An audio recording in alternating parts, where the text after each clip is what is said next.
Izza, I'm so excited to talk to you. I have a couple sticky notes, but really more than anything, I want to just allow you to have this platform to kind of introduce a dope hip hop audience to what you're about, your personality, that horrible ex of yours, whatever you want to really just let loose on and talk about. But on Valentine's Day, how are you feeling overall? Like you kind of close your eyes and wait till the 15th, or are you okay? I feel pretty good. I think that maybe uh, a couple years ago I'd be sad that I'd be alone, but now I feel pretty good about myself. Like all you need is self-love. So if you don't have a significant other, no worries. Like just take the day to enjoy yourself, honestly. And I think like we need to have at least a few of your songs on because there's something about your voice, and even though right now you're very calm and relaxed, you're doing a Q&A with Cyrus from Attack the Culture, like when I hear you on songs, I'm like, yo, going rogue. And I really want to talk about Naughty or Nice because that's when I was really first put up onto you. But just talk about, okay, first off, I want to make sure for people that see your name and they're like, oh, is it like Iggy, Izzy, Izza? How do we properly, because I want to make sure I'm properly pronouncing it and anyone who slides into your DMs or hits you up in another conversation says your name properly. Yeah, so it's Izza. My real name is Isabella, so it's just Izza, like the first half of it. So that's where I got Very it. cool. Yeah. What was the thought process going with that alias? Because you get some people who like, Kendrick Lamar, some people just kind of like really go with their real names or similarities to it. And then there's people who just completely go like off the loose and like 50 Cent does not sound like Curtis Jackson at all. So, I mean, kind of maintaining your real name, but just making a little spinoff. Was there any other aliases you thought about going by? Well, I used to do dance classes when I was younger, and I remember this one girl came up to me because my name, I used to go by Bella. My family calls me Bella. My childhood friends call me Bella, but one girl came up to me and she said, "Do you ever go by Izza?" And I said, "No, I've never heard of that. Like, that's so cool." So I always had that in the back of my mind. And when I was trying to come up with an artist name, because my name is so long Mhm. and I knew people were not going to want to pronounce my whole name.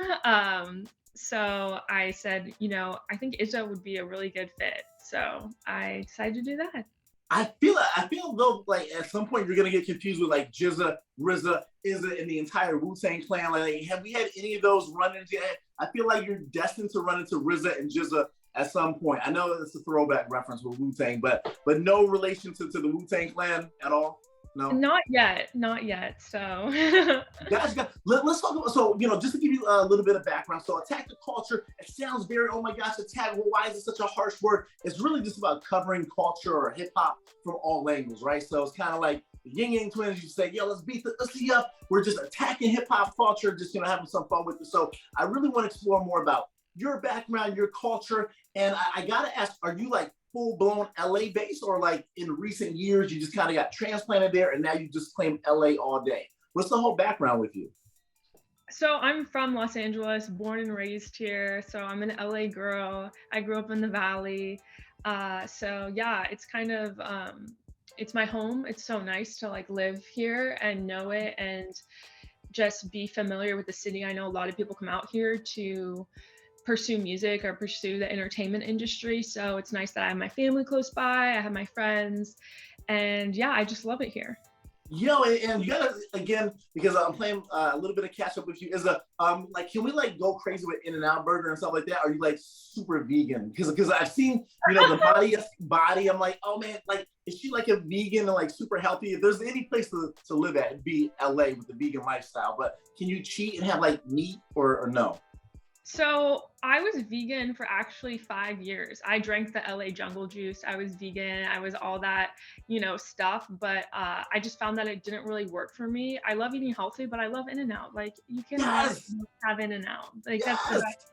So yeah, Okay, that's okay, all right, all right. So we can talk a little bit about In-N-Out. Now I gotta ask you, I love pink side dogs, but anyone that I know in LA is like, yo, fam, Cyrus, that is so touristy. And I was put on, oh my gosh, there's another spot. It's kind of a hipster, kind of hippie place in LA that makes hot dogs, and I cannot think of it for the life of me right now. It's like, yo, if you really want hot dogs without all the tourism, go there. Okay, first and foremost, are you like, yo, Pink's, like for me, 42nd Street in New York, like I'm right out here. was like, I don't want to take people there. It's too touristy. So are you kind of that same way with Pink's? Like, yo, Pink's is way too touristy for me to even be around. Yeah, I haven't been there like in probably 10 years. Got Like, you. I don't think that's like a place people actually go to. It's more of just like an iconic spot that I think you just hear about. But yeah, I can't really recommend a good hot dog place. I feel like I'm more of a hamburger person. Got you. Yeah, I mean, you can find amazing food here. So You've completely put me on blast now. I feel like I have to do Uber Eats now if I ever want Pink's because I should not be spotted by Pink's hot it's dogs no at all. space there. It's just too touristy. You'll be too sceney. Got you. So we'll dig more into the whole LA culture, but I do want to, of course, talk a bit about the music. Before we go to Going Rogue, I gotta just once again reference Naughty or Nice. It's very rare that there's like a Christmassy type theme song that, like, for me, still lasts past Christmas. There's like maybe two or three. I think Last Christmas by Wham. There's like maybe one or two others, and yours is the one that I can listen to in July.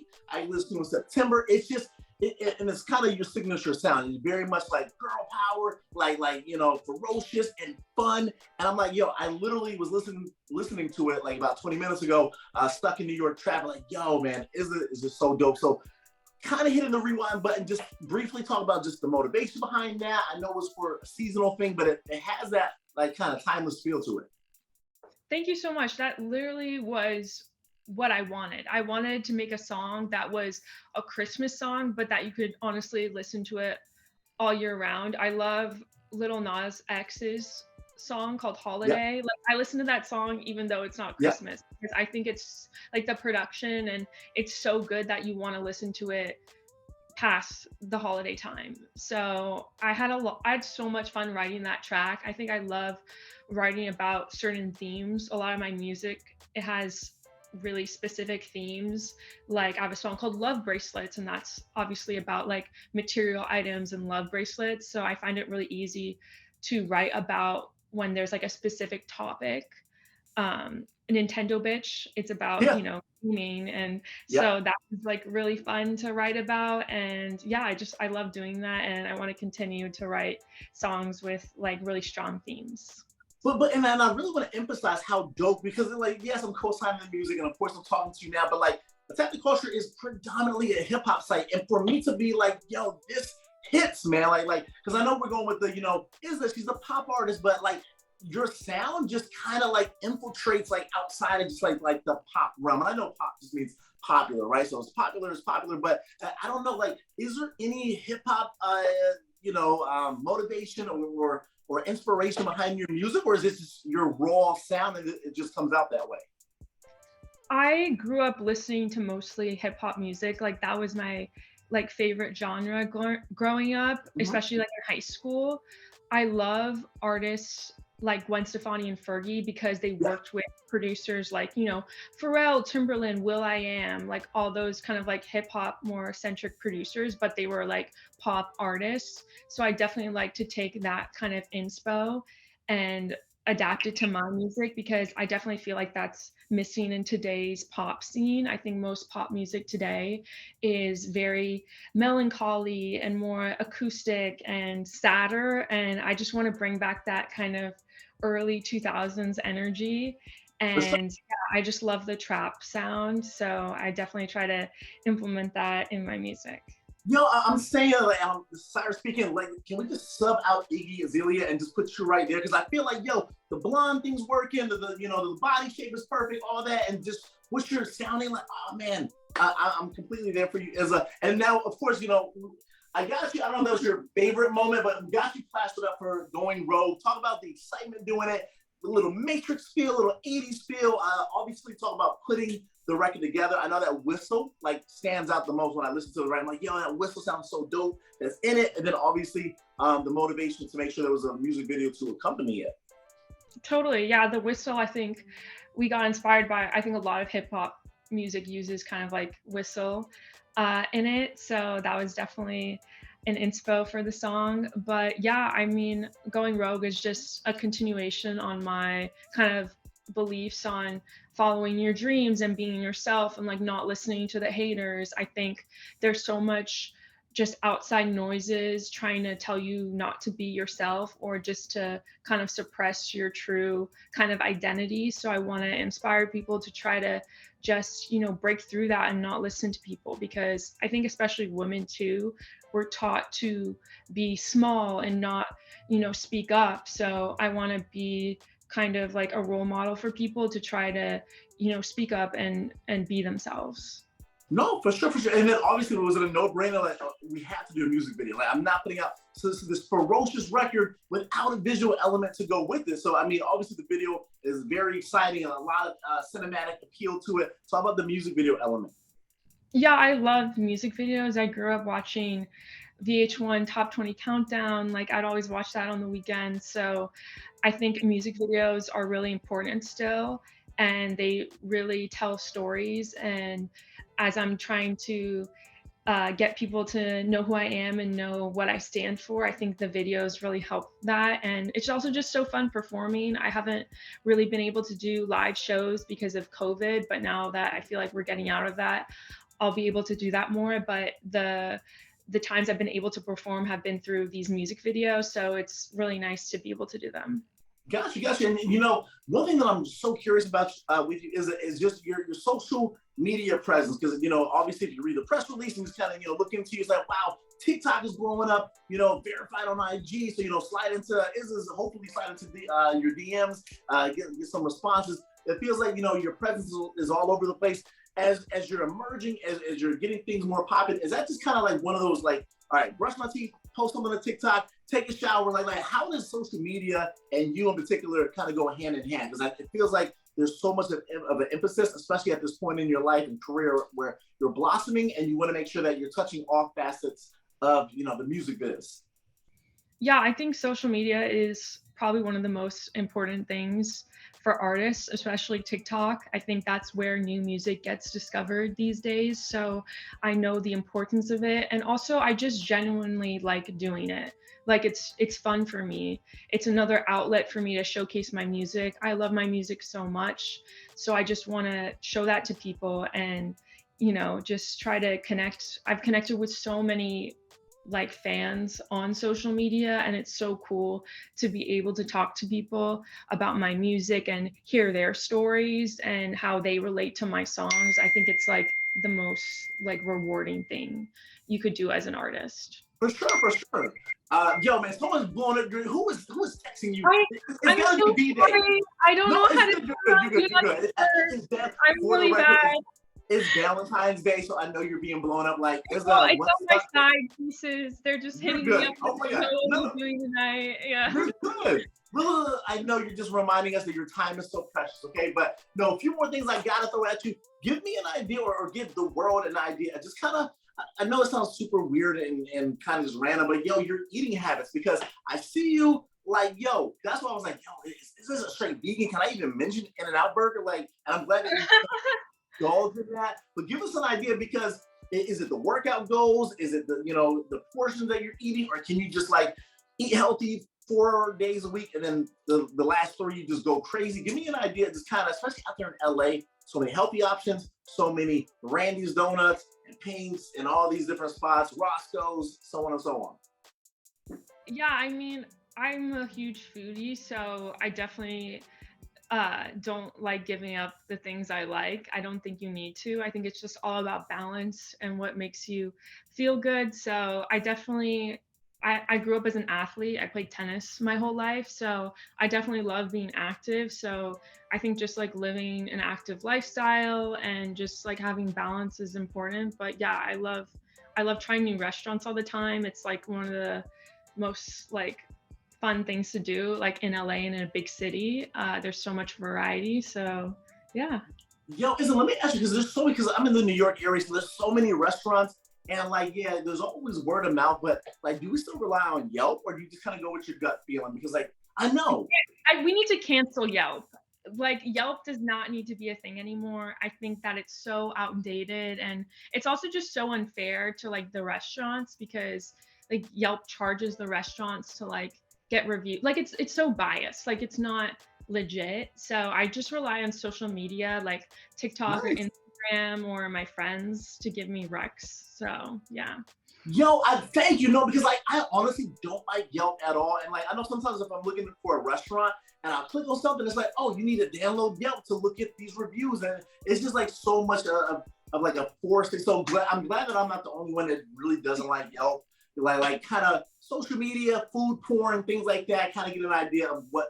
So give me an idea. Okay, so it's Valentine's Day, and I promise I won't keep you on too much longer. But give me an idea. Valentine's Day, if you're balling on a budget, you know, let's say you can't do Nobu tonight, but if you're in the LA area, give me like one or two spots that, okay, if you can get a table, that'd be great. If you need to do Netflix and chill on V-Day, which is kind of weird, but people will probably do it. Give me the best restaurant on a budget, and then if you had to do like Uber Eats style, what's some good grub to bring back home in the setting that you're in right now?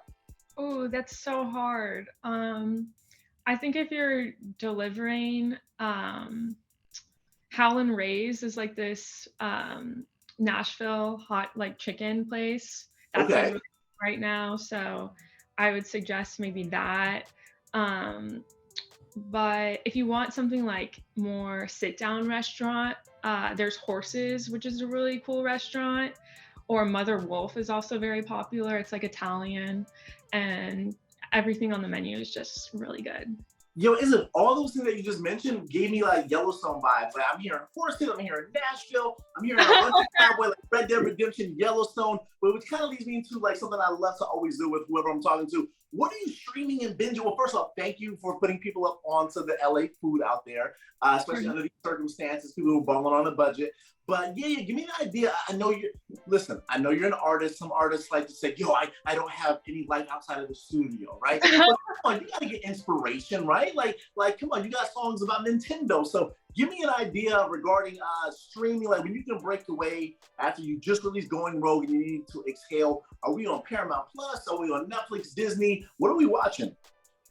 Um, I'm such a cliche because I'm so like, yeah, like I'm always in the studio, like I never watch. Right? But I love Yellowstone. I haven't I'm not caught up with the current season, but Okay. that's definitely a really good show. Um, what else? I mean, I love putting stuff in the background, so I'll watch like kind of like more leisure Yeah. shows when I'm like doing work or editing. But I mean, I love Stranger Things. Like I love like just really good TV, like whatever's popular. And the White Lotus Yeah. is amazing. But yeah. Yeah, music grind pretty much like give me an idea on a daily basis. Like I just feel in your case, you're just your mind's always creating content. Like give me an idea of just how you put those thoughts and just make it into Going Rogue or Naughty or Nice. Yeah, no, I'm definitely always on, which is a blessing and a curse because I'm always thinking of ideas, but I can't turn it off sometimes when I should probably. So I'm always up so late thinking of like, what music video can I do? How do I make this cover art? Or like, what's that? So it's really fun to be creative. I'm definitely like a holistic person. Like I always think about the visuals, like not just the song. Um, but yeah, I'm always creating and it's just really fun for me. And it's nice to be able to see like the progress with each song and how I can get better and better each time. And I'm always wanting to like push the boundaries with each release. So I'm always like, what if we do the Matrix? Or like, what if I'm covered in Yeah. candy canes? Or like, what if I have a bedazzled Nintendo Switch? Like all these like crazy things, but that's what makes it fun, and I wouldn't want it any other way.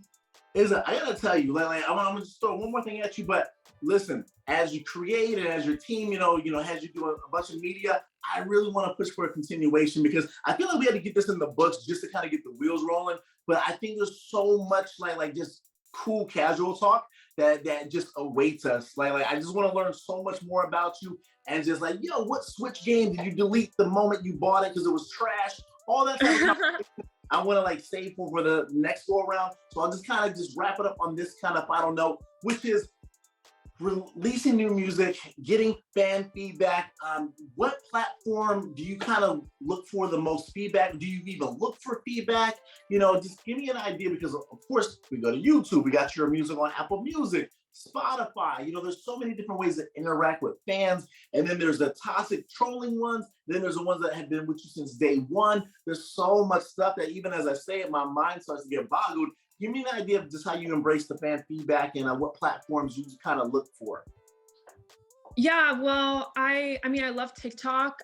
When I released my song Love Bracelets, I made a sped up version to it because that's really popular on TikTok, and somebody commented, you should make a hyperpop remix. And I was like, oh, like that's such a cool idea. Like maybe I should. So then I made a hyperpop remix to my song Love Bracelets, and everyone loved that. So that was like really cool, because that was actually something that someone commented and said that I should do. And I'm like so glad I did it, because I think I was able to reach more people. And yeah. Listen, I love it. I'm going to like completely re-sign up for TikTok. I was like, when I first signed up, I was like, there's just too much stuff on there. But now that like you've re-inspired me, so I'm gonna go through the sign up process. I'm going to let you cut loose and like low key. Don't go back to the ex, okay? Go to somebody. It's Valentine's Day. Go to somebody else if you feel the need to. Don't go back to that cheating ex. Okay. Thank you. I appreciate that. It was a pleasure. Izza, get out of here. I cannot wait to wrap this up and get this on to the site so people can rock with you and I know a bit more about you. Great. Thank you so much. I had such a great time. Listen,